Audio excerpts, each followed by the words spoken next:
Mr. Senator, is there any way to get both voter ID and DHS funding, or is that just a pipe dream? I don't think they're a pipe dream. The first thing you have to do is get DHS funded. We get that. You put SAVE on a brief pause. You get DHS funding done, which was easy until the Democrats walked away. I went to the Commerce Committee this morning. We had bipartisan bills that we had been working on for months. They didn't even show up today for work. I mean, taxpayers are paying them $175,000 a year. They're not even showing up to work. Plus, when they do, they change the deal. So they're a moving target right now. Let's get DHS funded. Let's fund ICE. But if you remember, though, back in the One Big Beautiful Bill or the Working Families Tax Cut, which we did last July 4th, we funded them all the way out until 2029 in regards to ICE. So that's taken care of. There's some more funding I think they actually need, but we can get DHS done, and that includes FEMA, which is tremendously important for Western North Carolina. We've got a big Coast Guard depot out on the East Coast in Elizabeth City. None of that's funded when the Democrats don't show up to work or keep changing their targets. Well, just in pure political terms, is Senator Schumer getting the blame for this?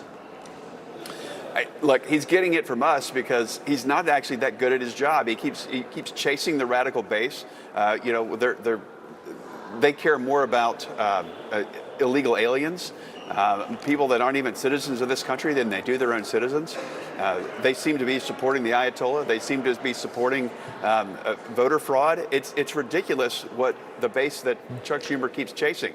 We want to deal with him. We want to get this thing done.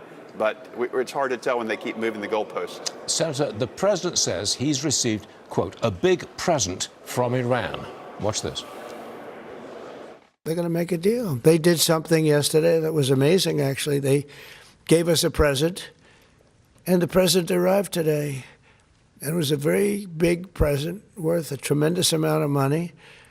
And I'm not going to tell you what that present is, but it was a very significant